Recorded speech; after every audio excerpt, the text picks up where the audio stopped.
Hello everyone, स्वागत है आपका नए वीडियो में। तो आज इस वीडियो में हम एक सब्जेक्ट को डिस्कस करने वाले हैं जिसका नाम है MEG 14 contemporary Indian literature in English translation. अगर आपका रिसेंटली एग्जाम पढ़ने वाला है MEG 14 का, तो इस सब्जेक्ट में जो भी इंपॉर्टेंट टॉपिक्स है वो मैं आपको बताने वाला हूँ कि कहाँ से एग्जाम में क्वेश्चन पूछे जाते हैं। ठीक है, तो वो आप अच्छे से देख लीजिए। साथ ही मैं आपको फ्री में नोट्स देने वाला हूँ, यानी कि बहुत ही इंपॉर्टेंट क्वेश्चंस होंगे, कुछ टॉपिक्स होंगे, वो मैं आपको फ्री में देने वाला हूँ। आप उसको अच्छे से तैयार कर लीजिए, आपका एग्ज़ाम काफ़ी अच्छा जाएगा। ठीक है, तो आइए वीडियो को शुरू करते हैं। तो स्क्रीन पे आप देख सकते हैं, ये हमारा MEG 14 का सिलेबस है। यहाँ पे आप 3 ब्लॉक्स को देख पा रहे होंगे, ब्लॉक 1, ब्लॉक 2 और block 3। Block 1 background studies, the concept of Indian literature, और फिर मॉडर्न पीरियड में जो कॉन्सेप्ट है इंडियन लिटरेचर का, उसके बारे में यहाँ पे आपको बताया जाएगा।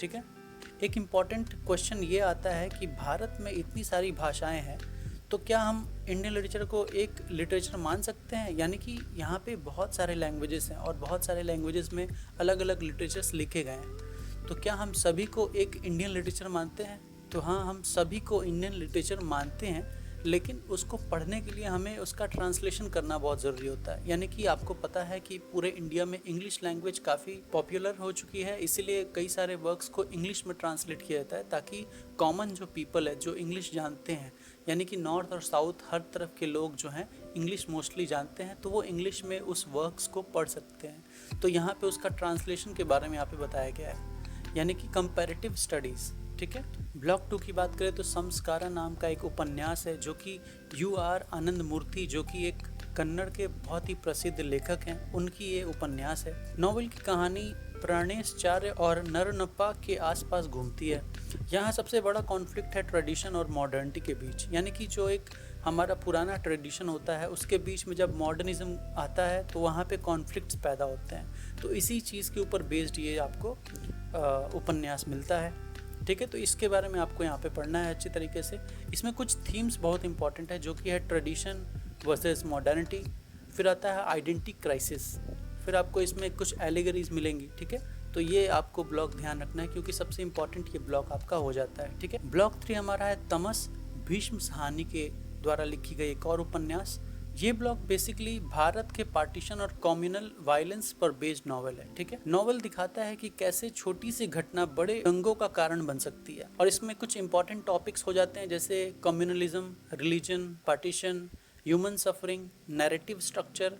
ये सारी चीज़ें इसमें काफ़ी इंपॉर्टेंट है। इस नॉवल की खास बात यह है कि भीष्म साहनी ने कम्युनलिज्म को किसी एक कम्युनिटी की तरफ नहीं को दिखाया है, बल्कि इसको पॉलिटिकल मैनिपुलेशन का रिजल्ट बताया है। ठीक है, तो ये आपको बहुत ही इंपॉर्टेंट जो है ब्लॉक हो जाता है। इसको आप पढ़ेंगे तो आपको काफ़ी सारी चीज़ें क्लियर हो जाएंगी। आपने अगर 1984 पढ़ी है जॉर्ज ऑरवेल की, तो उससे आप रिलेट कर पाएंगे इसको। यहाँ आप देखेंगे ब्लॉक 4, ब्लॉक 5 और ब्लॉक 6।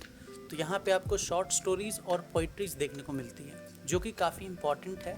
आपको सारे नहीं पढ़ने हैं, क्योंकि इतनी सारी चीज़ें आप बहुत कम समय में कंप्लीट नहीं कर पाओगे। अगर आपका एग्ज़ाम नज़दीक है तो इतने सारे आप नहीं पढ़ेंगे। मैं कुछ इसमें से सबसे इंपॉर्टेंट बता दूंगा, जहाँ से अक्सर क्वेश्चंस पूछे जाते हैं, वही आप इसको रेडी कर लीजिएगा। ठीक है, ब्लॉक 4 में हम देखते हैं महाश्वेता देवी के द्वारा लिखा गया सॉल्ट, जो कि इम्पॉर्टेंट है। मैं आपको एक साथ जो है ना सारे इंपॉर्टेंट्स वाले आपको एक जगह दे दूंगा, आप उसका स्क्रीनशॉट लेके उसको पढ़ लीजिएगा।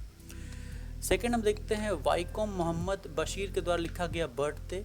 ठीक है, निर्मल वर्मा के द्वारा लिखा गया बर्ड्स, ये भी एक इम्पॉर्टेंट वर्क है। फिर आता है इस्मत चुगताई के द्वारा लिखा गया टाइनीज ग्रैनी। फिर आता है गोपीनाथ मोहंती के द्वारा लिखा गया तड़पा। फिर हम ब्लॉक 5 में आ जाते हैं। यहाँ पे इंदिरा गोस्वामी का एक वर्क है द एम्प्टी चेस्ट। फिर मोतीलाल जोटवानी के द्वारा लिखा गया वेरी लोनली और शी, यहाँ पे 2 वर्क्स हैं। फिर आता है अफजर अहमद के द्वारा लिखा गया हेडमास्टर एंड प्रॉन, और एक है चनाचू। तो ये तीनों जो वर्क है वो ये इम्पॉर्टेंट है। इसमें से आपको लेकिन 2 ही करने होंगे, हेडमास्टर और चनाचू। ठीक है, ये आपको इम्पॉर्टेंट वर्क्स यहाँ पे मिलता है। जो नेक्स्ट वर्क है वो है विजयदन धेता के द्वारा लिखा गया द कॉम्प्रोमाइज, ये भी एक इम्पॉर्टेंट वर्क है। अब आते हैं ब्लॉक 6 यानी पोइट्रीज के ऊपर। तो यहाँ पे टोटल आपको 6 पोएम्स दिए जाएंगे, और 6 पोएम्स में से सारे इंपॉर्टेंट नहीं है। अगर आपका एग्ज़ाम बहुत नज़दीक है तो इन पोएम्स को आप स्किप कर सकते हो। ठीक है, क्योंकि इसमें काफ़ी टाइम लग जाएगा आपको समझने, पढ़ने और याद करने में, तो इससे बेटर होगा आप इसको स्किप कर दो अगर एग्ज़ाम नज़दीक है। नहीं तो आप इसमें से कुछ जो पोएम्स है वो पढ़ सकते हो, जैसे कि ट्री एंड द सेज, रिक्विएम, ये भी काफ़ी इंपॉर्टेंट है। फिर यहाँ पे आप देखेंगे ऑर्फियस, ये कुछ पोएम्स है जो कि काफ़ी इंपॉर्टेंट है, वरना ऐसे आप पढ़ सकते हो, इंटरेस्ट के लिए काफ़ी अच्छी पोएम्स है। ठीक है, हम आगे चलते हैं ब्लॉक 7 के ऊपर। ब्लॉक 7 जो है आपके पूरे इस सिलेबस का सबसे इम्पॉर्टेंट जो है वो पार्ट है, क्योंकि ये एक बहुत ही इम्पॉर्टेंट वर्क है। गिरीश कर्नाड के द्वारा लिखा गया तुगलक, ये एक ड्रामा है।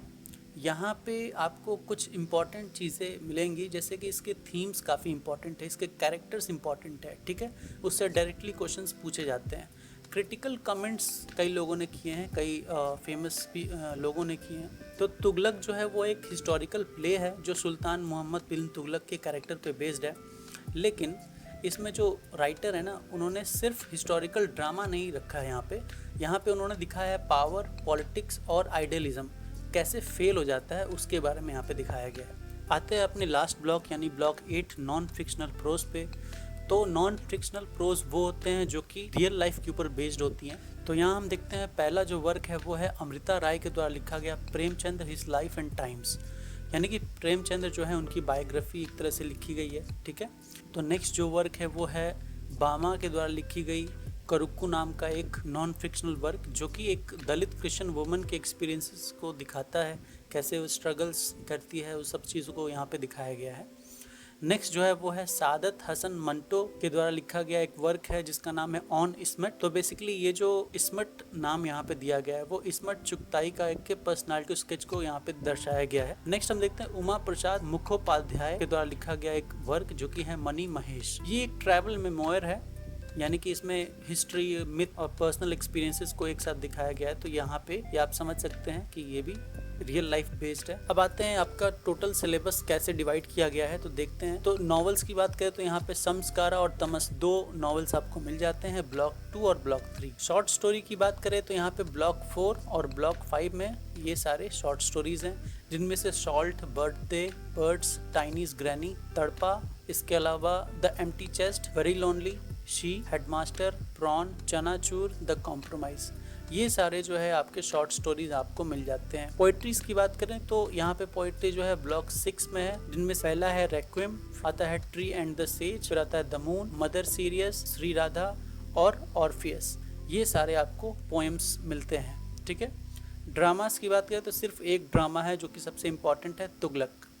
नॉन फिक्शनल प्रोज की बात करें तो यहाँ पे आप देख सकते हैं ये सारे नॉन फिक्शनल प्रोज है, जिनमें से Premchandra his life and times है, फिर आता है करुक्कू, फिर आता है ऑन इस्मत, फिर मनी महेश। तो ये सारा आपको टॉपिक मिल जाता है आपके इस सब्जेक्ट के अंदर। एग्जाम में कैसे पूछा जाता है तो नेक्स्ट हम वही देखेंगे। तो यहाँ आप देख रहे हैं MBG 14 का ये दिसंबर 2024 का क्वेश्चन पेपर है। यहाँ आप देखेंगे answer all questions all carry equal marks, यानी कि यहाँ पे सारे क्वेश्चंस में से आप कोई भी कर सकते हो। यहाँ पे हर क्वेश्चन 20 मार्क्स का है। तो यहाँ पे आपको सारे क्वेश्चंस ऑलमोस्ट कंपलसरी कह सकते हैं इसको, क्योंकि आपको पहला जो क्वेश्चन है वो है रेफरेंस टू कॉन्टेक्स्ट, और ये कहाँ से आते हैं, ये पोएम से आते हैं, यानी कि RTCs वाले जितने क्वेश्चन है वो पोएम से आएंगे। 5 मार्क्स के लिए एक क्वेश्चन होता है, यानी कि आपको 4 यहाँ पे क्वेश्चन करने हैं और टोटल आपको 6 यहाँ पे RTCs दिए जाएंगे। ठीक है, इसके अलावा हम लॉन्ग आंसर क्वेश्चन की बात करें तो सभी आंसर क्वेश्चन और के फॉर्म में आता है, यानी कि आपको 2 क्वेश्चंस में से एक कोई सेलेक्ट करके करना होगा। और फिर एक और जो टाइप बचता है वो है आपका शॉर्ट नोट्स वाले क्वेश्चंस, जो कि होते हैं 10 मार्क्स के लिए। ठीक है, वो आप यहाँ पे देख सकते हैं। ये आते हैं शॉर्ट स्टोरीज से। अगर आपने शॉर्ट स्टोरीज अच्छे से पढ़ी होंगी, आपको अगर याद होगा वो सारी चीज़ें, तो आप इनको आंसर इजीली कर सकते हो। ठीक है, ये आपको कम से कम 2 पेजेस में लिखने होंगे। लॉन्ग आंसर की बात करें वो 4 से 5 पेजेस में आपको लिखना होता है, और जो RTCs होते हैं वो 1 पेज में आप इसको आंसर कर सकते हो। ठीक है, आपको आंसर किस तरह से करना है ये मैंने एक सेपरेट वीडियो बनाया हुआ है, आप मेरे प्लेलिस्ट में जाके उसको चेकआउट कर सकते हो, या फिर आप कमेंट कर दीजिए, मैं लिंक उसका दे दूँगा। तो कुछ इस तरह से आपका क्वेश्चन पेपर में क्वेश्चंस पूछे जाते हैं। अब आते हैं अपना मोस्ट इम्पॉर्टेंट टॉपिक्स के ऊपर। तो यहाँ पे आप स्क्रीन में देख सकते हैं, यहाँ पे मैंने सारे जो शॉर्ट स्टोरीज़ हैं, नॉवल, नॉन फिक्शन, प्रोज, उसके अलावा पोइट्रीज, ड्रामाज, ये सब मैंने आपको यहाँ पे दे दिया है। स्क्रीन पे जो जो आपको रेड में दिख रहा है वो सबसे इम्पॉर्टेंट टॉपिक्स हैं, इसको आपको नहीं छोड़ना है। तो यहाँ पे आप देखेंगे शॉर्ट स्टोरीज़ में मैंने सॉल्ट, बर्ड्स, इसके अलावा the empty chest, headmaster, chanachur, ये 5 जो शॉर्ट स्टोरीज़ हैं मैंने पिक किए हैं। आप इसको कम से कम कर लेंगे तो आपका अच्छा खासा मार्क्स आ जाएगा। ठीक है, अब हम देखते हैं नॉवेल्स में, तो दोनों ही नॉवल काफ़ी इंपॉर्टेंट है, इसको आप छोड़ नहीं सकते हो, ठीक है। नॉन फिक्शनल प्रोज की बात करें तो करुक्कू, ऑन इस्मत और मनी महेश ये आप कर सकते हो। और फिर ड्रामा की बात करें तो सिर्फ एक ड्रामा है जो कि सबसे इम्पॉर्टेंट है, इसको आपको छोड़ना नहीं है, इसको आपको अच्छे से तैयार करना है, बल्कि ताकि इसमें अच्छे से आप कॉन्टेक्स्ट दे करके लिखो चीज़ों को, ताकि नंबर आपको अच्छा मिले, ठीक है। तो ये था आपका मोस्ट इम्पॉर्टेंट टॉपिक्स। अब आते हैं नोट्स के ऊपर। तो नोट्स आपको मैं टेलीग्राम चैनल पे प्रोवाइड कर दूंगा, आपको मैं एक बार नोट्स दिखा देता हूँ, ठीक है। तो आइए, ये तो हो गया हमारा कंप्लीट। अब हम चलते हैं नोट्स के ऊपर। तो नोट्स आप देखेंगे, ये हमारा क्वेश्चन पेपर है प्रीवियस ईयर का। नोट्स की बात करें तो यहाँ पे आपको मिलेगा ओके लास्ट मिनट प्रिपरेशन, ये रहा नोट्स, ठीक है। तो नोट्स कुछ आपको इस तरह से दिखता है। नोट्स में सबसे पहले आपको मिलेगा यहाँ पे जो भी ब्लॉक्स हैं और उसके अंदर जो भी यूनिट्स हैं उसको आपको यहाँ पे डिस्क्रिप्शन में दे दिया गया है पूरी अच्छी तरीके से, ठीक है। यहाँ पे आप देखेंगे। और फिर ब्लॉक 1 से यहाँ शुरू होता है संस्कारा, और फिर यहाँ पे ब्लॉक 1 के ही क्वेश्चंस हैं, 3 क्वेश्चंस ब्लॉक 1 में है, फिर ब्लॉक 2 में यहाँ पे चौथा क्वेश्चन, 5वां क्वेश्चन और छठा क्वेश्चन। फिर आपको ब्लॉक 3 में चले जाना है, फिर 7, 8 और 9 क्वेश्चन और 10 क्वेश्चन कर लेना है। फिर आप ब्लॉक 4 में चले जाएंगे। देखिए ये PDF बहुत बड़ा नहीं है, ये मुश्किल से यहाँ पे 18 से 19 पेजेस होंगे, ये आप आराम से कंप्लीट कर सकते हो अगर आपका एग्ज़ाम 1-2 दिन के अंदर है। तो ये जो नोट्स है मैं आपको टेलीग्राम पे शेयर कर दूंगा, आप इस टेलीग्राम चैनल को ज्वाइन कर लीजिए। यहाँ पे 119 मेंबर्स ऑलरेडी हैं, सभी जो है पढ़ाई से रिलेटेड चीज़ें डिस्कस करते हैं और चीज़ों को शेयर करते हैं, ठीक है। तो ये वीडियो बस इतना ही था। MEG 14 का सिलेबस आप अच्छी तरीके से अब जान चुके होंगे और नोट्स भी आपको फ्री में मिल जाएगा। तो इस वीडियो में इतना ही, मिलते हैं अगले वीडियो में। टिल देन बाय और हैप्पी लर्निंग।